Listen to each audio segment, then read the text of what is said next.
Hurd, a former unified super welterweight world champion, was a talent monster at 154. Being the physically bigger and imposing fighter, Hurd fought to his best attributes as he liked to walk down his opponents and smother them in deep waters. Hurd fought with the Mexican-style mentality. Take two to give one. Spend the early rounds breaking down the opponent's body, then dragging them into deep waters in the later rounds until they drown.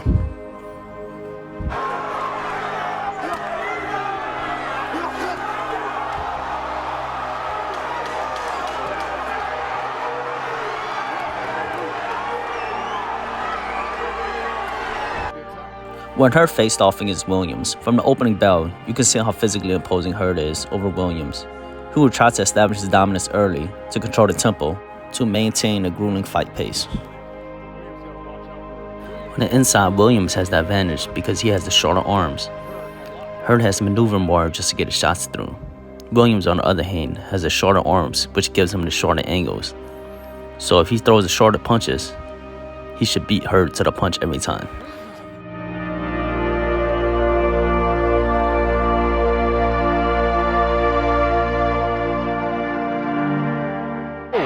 Yeah, he landed that left. It's a slip. But I'll tell you, that was a nice rally by Williams right there. He landed underneath. Here Hurd is leaning on his weight towards Williams and is squared up. So Williams takes a half step back and catches Hurd. The reason why his punches lands is because Hurd is completely off balance. Hurd in this position is essentially a step behind from Williams, thus making it hard for Hurd to launch any offense as he is always a step behind, playing defense. He landed that right. He loaded up on that. It was a short. What Hurd is doing, though, he's landing a few good sneaky body shots on the inside with that left hand. He'll probably do it right there. See, he's not that hurt. These sharp punches from Williams was giving Hurd trouble the entire night. He had no problem reaching Williams with that hook to the head.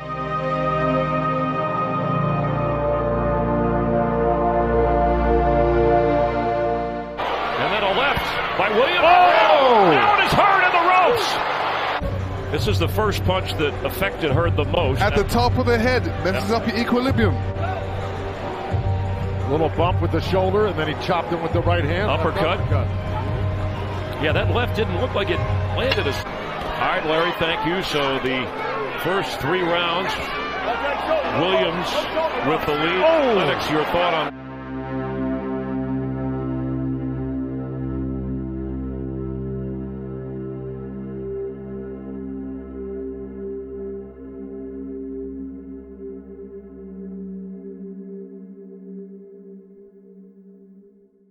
In the middle rounds, Hurd had to make an adjustment by having to fight on the outside, since most of the inside fighting was ineffective. He's used to being a bully and brawling and taking away space, but now since that hasn't worked for him, he has to fight at a disadvantage by boxing on the outside against a pure boxer. Uppercut.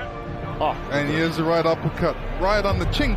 But as you can see, Hurd's not even that left hook, and he didn't even look at Williams. You got to keep your eye on the guy that's trying to hit you. You got to keep your eye on him because he's throwing both hands at you, and you got to keep both hands up. By the end of the fight, Williams just proved to be too much for Hurd. Hurd, who's typically a bully boxer who likes to stay in close distance and wear his opponents down, had no answer for the craftiness of Williams on the inside.